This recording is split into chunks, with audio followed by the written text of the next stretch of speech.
friends, and welcome to the March 11th edition of the AstroEnergy Astrology Show podcast with me, Shelley Overton, your astrologer in Orlando, Florida. I am here to welcome you this week. We are going to talk about what's coming up, but I am going to change it a little bit. It'll probably be not too far off what I usually do, but instead of going day by day, minute by minute through all the different aspects, which I think I do more than I don't, I'm just going to hit the highlights, and I'm going to talk more about what is going on in the week through the chart and reading the chart. Let's get started. It is a new week. I want to also thank you for having a little patience with me. It's been kind of a stressful week, and I didn't get around to doing the podcast last night, but I'm here now. So we're going to go over everything and tell you what's what. So we just had the full moon on Tuesday, and that was in Virgo and Pisces. That was right on my sun. And it is a moment of clarity for sure with Virgo energy. But currently we have moon in Scorpio at 8 degrees, and Scorpio moon is pretty intense. It's emotional, it's deep feeling. It's kind of a black and white moon. In other words, Scorpio as a sign will determine what is the most valuable of two options or multiple options. And then once they have separated the wheat from the chaff, so to speak, they will just move on. And they'll say, okay, this is what the valuable part is, and the rest of it, they don't even give time to. So when you see the moon in Scorpio, you know that it's going to be a very clear-cut, decisive energy. We're going to know exactly what we want. We are going to get rid of what we don't want. And that being said, tomorrow into Sunday, about 4:43, that's about exactly 4:43, that's when we will see the moon quincunx to the energy of Mars, which is at 23 of Gemini. Quincunx to Mars means that our emotional life and how we see what we want for security is at odds with what our drive is, or what the generic collective drive is, and that is towards intellect, analysis, and self-interest. With all due respect to my Gemini friends, Gemini is a very self-driven, self-motivated sign, and Mars, being the ruler of Aries, can absolutely feel like they just have to take action. People who are strongly ruled by Mars are going to be at odds with what's going on around the home life. The deep emotionalism that we are seeing over the weekend is not going to connect to the Mars and Gemini people. And that also means I know someone with Mars in the first house. I know someone who has Aries on the rise, or an Aries sun. And so if you have an Aries sun, Aries rising, Aries moon, or strong Mars in your chart, you will feel this energy Sunday in the afternoon, because the home, the family, the mother figure are not going to be really cooperative towards how you're trying to take action. And you may want to take action through analysis or communication, or just saying what you need to say to get it done. And Scorpio, when they're not in their lower vibration, I will qualify it. Scorpio in its lower vibration is covert. It rules the underworld. And so it can be very mysterious, but it can also rule organized crime. So that kind of gives you an idea of what Scorpio is capable of. But in its higher vibration, it is absolutely about integrity and bringing sincerity to life. And so Gemini, and also sometimes Leo, and maybe sometimes Scorpio, when it wants something and has a hidden agenda, will be less than truthful about what's going on. But we've got Mars in Gemini now, and so that means the duality of communication. So sometimes the words being said are not necessarily going to be what ends up happening. It may be even said with good intentions, but ultimately may not come to fruition. So the Gemini energy with Mars say, I'm going to take action, with Mars wanting to take action under that Gemini energy, is going to be influenced by duplicity and duality, and not necessarily in alignment with integrity that the moon is trying to express. So come, Sunday evening, there may be a strong disconnect between what was said and what needs to happen and what is in integrity. Jupiter currently in Aries is right at 14 degrees Aries, so is Vesta, so is Chiron. And so Vesta is home and hearth, Jupiter is expansion, and Chiron is the wounding and the male wounding, the wounding around action taking, and the wounding around drive, and the wounding around self-promotion in the public eye. So right now, with these energies, it may mean that your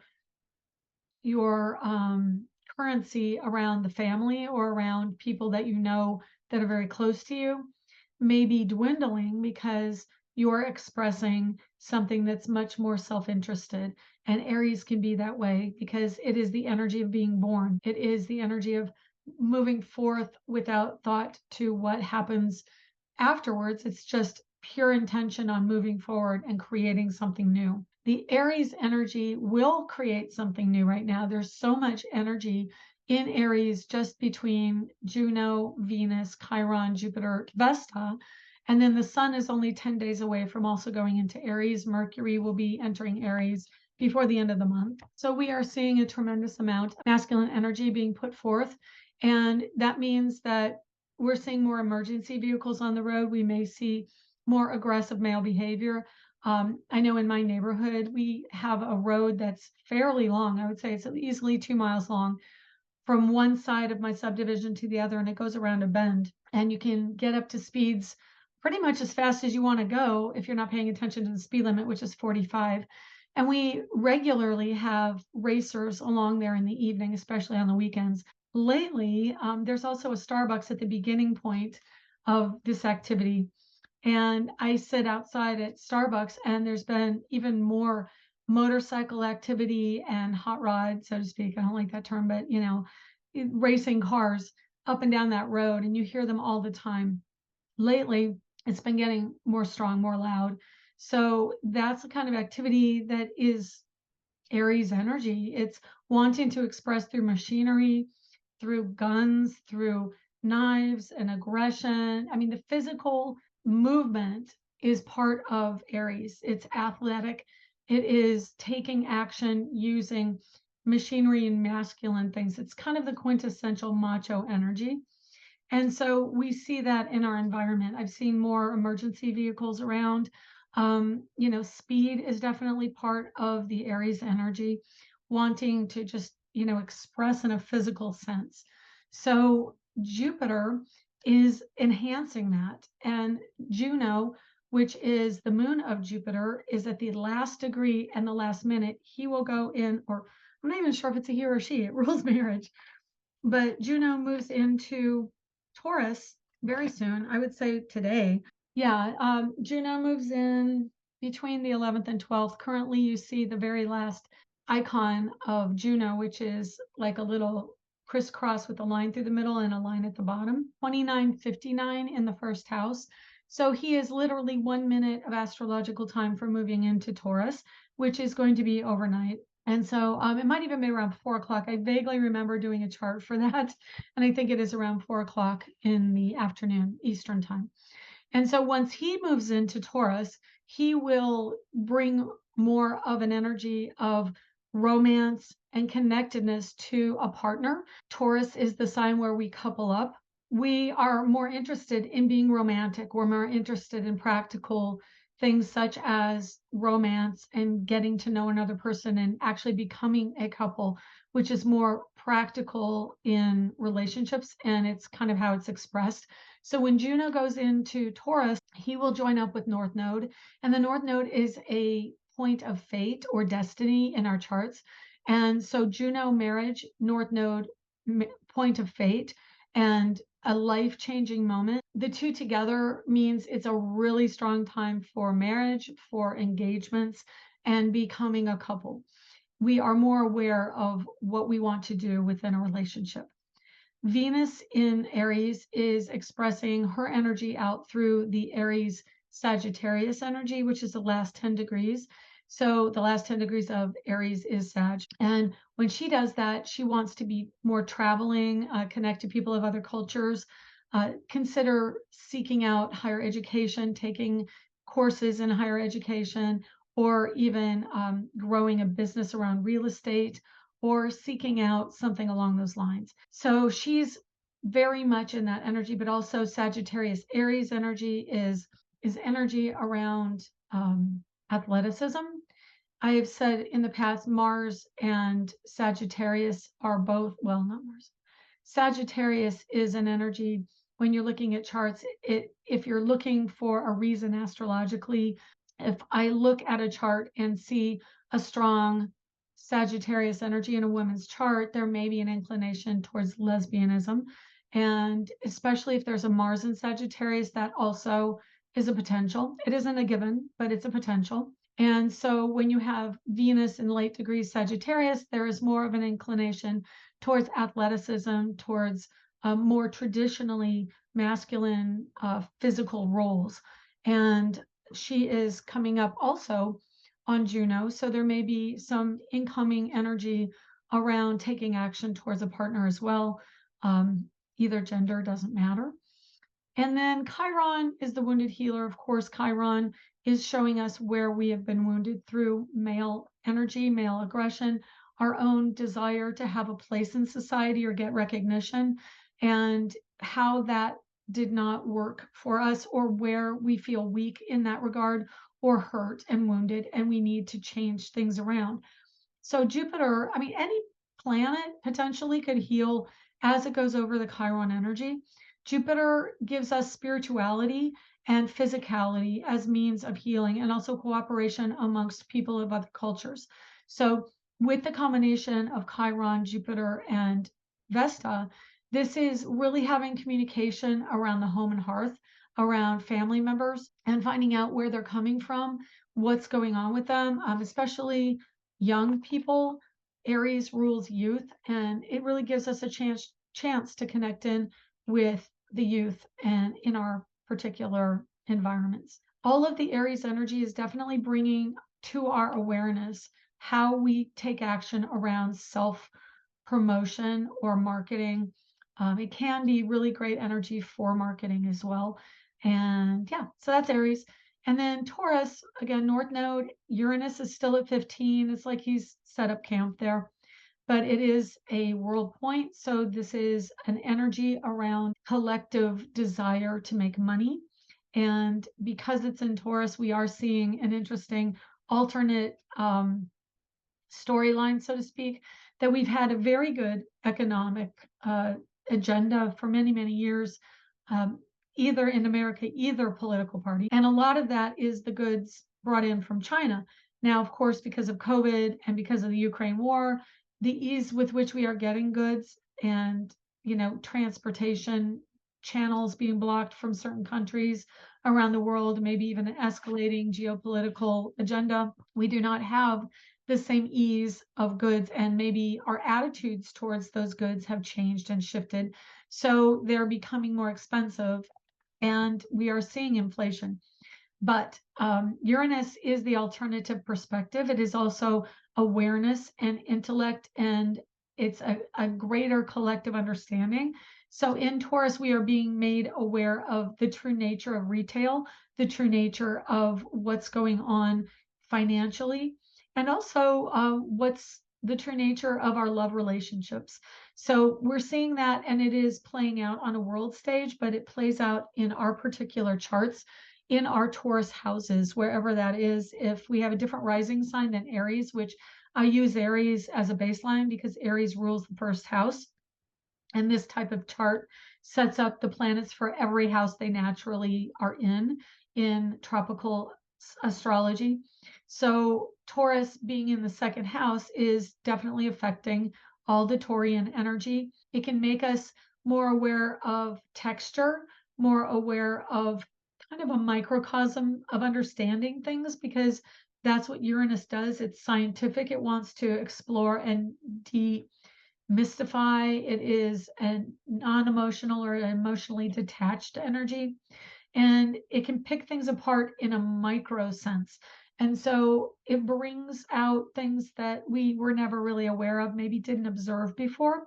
So that's all coming about right now. And Uranus Taurus energy can bring alternative retail choices. It can bring going back towards vintage, going to Goodwill. I mean, I think Goodwill's really having a heyday right now. I had shopped at Goodwill recently with my kids. They really love going to Goodwill, and it isn't really someplace that I've been a lot of in my lifetime. I've been there, but not very frequently. And I think in the last couple of years, I've been there more than I ever have in my whole life. But it has amazing deals, and I'm going to just show you one of my deals. This is all part of the storyline of Uranus in Taurus, and that is Uranus really likes color. It likes alternative things and bright colors, and we are coming into a time of Pluto in Uranus or Pluto in Aquarius, which is going to bring joint finances and goods that we buy in a collective sense with family or as a unit into the fore. So we're going to see more color. Capricorn is more of an energy of conservatism and homogeny. So that makes beige and tan and neutrals much more common in society, but not coming up. And this is what I got, if you can see it. There we go. Let's see if I put my face on it there. It's a tank top with giant flamingos. And I think it's a Juicy Couture sport shirt. I got a few of them at Goodwill. I'm going to sell them on my new Poshmark channel that I'm starting this week. So keep an eye out down below. I'll put links as soon as I get it started. But I'm going to be doing that on the side because it's kind of a fun little thing. And I have a vision for what kind of store I want. And it's going to be very colorful. I will sell my earrings and shirts and my artwork as well on Poshmark. But it's definitely going to be a time of bright colors, which I am so happy for as an artist. Very excited for that. The arts are really exploding, and I think Uranus is going to give us an alternate way of looking at what we purchase, and we're going to be more aware of the collective repercussions of what we buy and sell. And that, of course, goes for global warming or, climate change, whatever your vernacular is. But it's also going to make us aware of how people in other cultures process the goods that they make for us and what happens because of it. So keep an eye out for that as Pluto goes into Aquarius. Mars currently at 23 degrees of Gemini. I think we've talked that one possibly to death, but Mars is pretty much interacting with all the Pisces energy right now. It's moving into square with Neptune, and the square with Neptune is going to make friction. Again, I mean, I feel bad for Mars ruled people and I feel bad for Gemini ruled people because they are really at odds with the collective energy going on with these planets. There's an opposition approaching, or excuse me, a quincunx to Pluto when Mars gets to 29 degrees, which is going to be next week, probably around the 24th. When I say next week, I mean after the 17th. So by the way, happy St. Patrick's Day. And the 24th, the week after this week's video, there's going to be a square or a quincunx between Uranus. There will be a quincunx between Mars and Pluto as he gets ready to go into Aquarius. And then when he gets in Aquarius, it will perfect because Pluto will have moved into Aquarius on the 23rd. And so when Mars gets into Cancer, there's an exact quincunx, meaning 150 degrees apart, which is a friction energy. It is an uncomfortable energy because both signs do not particularly get along or find things that are of value in the other sign. Doesn't mean that there aren't possibly some commonalities, but they really do come from different arenas. And I find it interesting that right now, Pluto's in an earth sign in Capricorn, and earth and air do not get along. Mars is in air. When he moves into Cancer, he'll be in water, but by then Pluto, which is a water energy, will be in air. So it's kind of like the water, air, earth friction. And air seems to be the odd person out because earth and water get along. Air does not get along with earth and water. Air gets along with fire, which is Sagittarius, Leo, and Aries. So Mars in Cancer is not going to particularly get along with that energy, although it is my energy. I have a late degree Mars in Cancer. And so Mars in Cancer is uncomfortable because there's action taken down under the water, which is the emotions. It's in the home. It is hidden, is away from the spotlight. Mars is used to being birthed out into the reality of what is going on with everyone, but it's going deep into the energy of Cancer at the end of the month. And so he's going to finish up his time in Gemini, trying to express himself to the best of his ability. There may be more friction with how we express ourselves. I do have a longtime friend of the family and friend who is going through a difficult physical time, and she's a Gemini. And part of the difficulty is a disease that takes away her ability to talk. So Gemini is pretty much in its own hell in that type of energy because communication is paramount for Gemini. So this energy in late degrees is really the ending or the culmination of a story around expressing yourself and how you express yourself and what kind of means you express yourself in. This energy falls in my eighth house, and that's legalities. So the Scorpio energy really influences where my Gemini and what planets are in Gemini for me.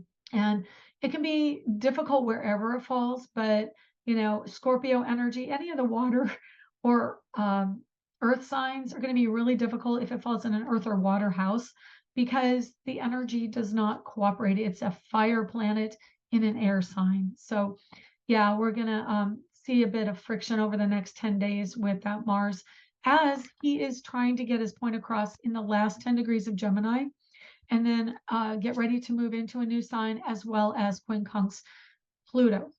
We'll probably talk more about that in the upcoming couple weeks podcasts. Let's see, what else can I talk about here? Pluto in late Capricorn. Again, Pluto is the structure. He is wanting to shore up the final moments of his time in power, so to speak, for this centennial, for this 100 years, for this 200 years, bicentennial, by and a half. It's 250 years since he's been here. And he's getting ready to move as well. So we have Mars end of degrees. We have Venus going into the end degrees this week, Sun going into the end degrees of Pisces, and we have Pluto going into the end degrees of Capricorn. So it really can be, honestly, pardon the visual, but kind of a constipated energy going on this week. Everything is really backed up and stopped up and really concentrating as much power as it can to get its point across, including Neptune with our feelings and emotions, but that's going to be ongoing. He is not going to be out of those end degrees of Pisces for at least 4 or 5 years. So that's going to be kind of a strong emotional time, which means we bring in people who have passed on. I mean, we bring in the energy that coordinates to people deciding to move on or people in our lives who are going away. We have the grief energy, kind of late degrees. Pisces is going to be that energy for Neptune for a while. Definitely the Sun joining up with Neptune could mean that there is a personal, like within a small circle of your environment, someone passing away. And then Mercury is also potentially accidents and unexpected transitions in Pisces. So he is also at 15, squaring Mars, which is taking action. So there is that friction going on. It could also mean accidents. So be very cautious out in the world and, whatever you do, just, slow down and take more time to really observe what's going on around you. Mercury is really good about recognizing detail. So take a little extra time and look at the detail around you. Saturn now is at 0 degrees and 28 minutes of Pisces. So he is only 3 minutes of time off of my natal Pisces Saturn. So I'm in my return, yay me. But it is a good energy for me. It is an attraction to movies. It's an attraction to vintage items. It is a strong connection to people of the past and having a strong loyalty energy. You stick with people. You don't judge them as much. You're much more generally loving. Pisces is agape love. It represents the energy of love where we see the higher self in other people. And being a Buddhist, that is a very strong connection for me. But also my Saturn in Pisces is very strongly connected to seeing a higher representation of everybody I run into, and probably part of the energy that gets me hurt most of my life, because I will see your higher self and other people will be acting in their ego and lash out because ego is very self-protective. and will be more competitive. And that's not really my energy. Let's put it this way. I do have Mars in Cancer and Venus in Leo very close together. So my Leo Venus is competitive, but my general nature is not really supportive of competition and very much a peace-loving person. So that's the kind of energy we are experiencing now, and it's going to be ever growing. We've got the first 5 degrees, or maybe even 7. I think it goes to 7 degrees Pisces before it retrogrades. So we have all those 7 degrees to really explore incoming universally loving energy and peace loving energy that's coming in. I think it's going to be a bit of a Woodstock year, if I'm honest. I'm pretty honest, so I'm usually honest. So that's coming in to have this real strong connection to peace, love, and drugs, because Pisces also rules drugs and addiction. What it really is, what's at the heart of it is coping and escapism from reality. Because Virgo, the opposite sign, absolutely very grounded in reality. Pisces wants to escape and show us imagination, which we are going to see for the next 2.5 years. We'll see that coming into advertising, coming into corporate America. Our movies are going to get sentimental, as well as Pluto and Aquarius. They're going to get exploratory and imaginative in ways you have no idea. And using technology to make those things happen even more so than now. So that's the energy for the week. We do have Venus moving signs later in the week. I'm going to touch on that. She moves into Taurus on the 16th, Thursday the 16th, which is 6:34 p.m. Eastern, 3:34 p.m. Pacific. And so, of course, she'll be in her own sign, which she truly loves. And she's using up until that time to really push through some new expression and new beginnings. So initiating something new with someone. And then she's going to spend her time there. And it isn't going to be that long as far as I know. Yeah, Venus gets to Gemini on the 12th of April. So she's really only there about a month.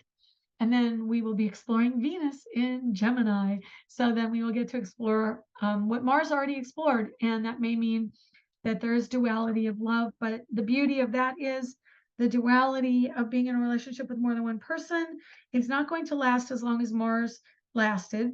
So Venus in Gemini moves out on the 8th. So it's only about 3.5 weeks of time before she gets into Cancer. And that's the 8th of May. So that's what's coming up this week. Thank you for joining me. Like, comment, subscribe. Like, comment, subscribe below. I have links for a lot of things below, including my website. I'm going to add links to readings. If you're interested in getting a reading, I do readings privately, and you can find those below. And yeah, we're going to have a good week. St. Patrick's Day is on a Friday. Be safe. Don't drink too much. Remember, all that Pisces energy is kicking up. And have a green St. Patrick's Day and a wonderful week. Take care.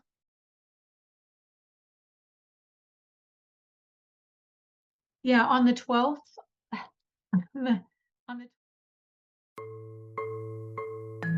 Hi, this is Shelley. Thank you for joining us this week. To contact me for a private reading, go to angeliczodiac.com under the Readings tab. To purchase my ebook, Learn Astrology, you can find it at angeliczodiac.com. Background music was provided by Kevin MacLeod at incompetech.com. Be sure to check back next week and subscribe through iTunes at AstroEnergy Astrology Show.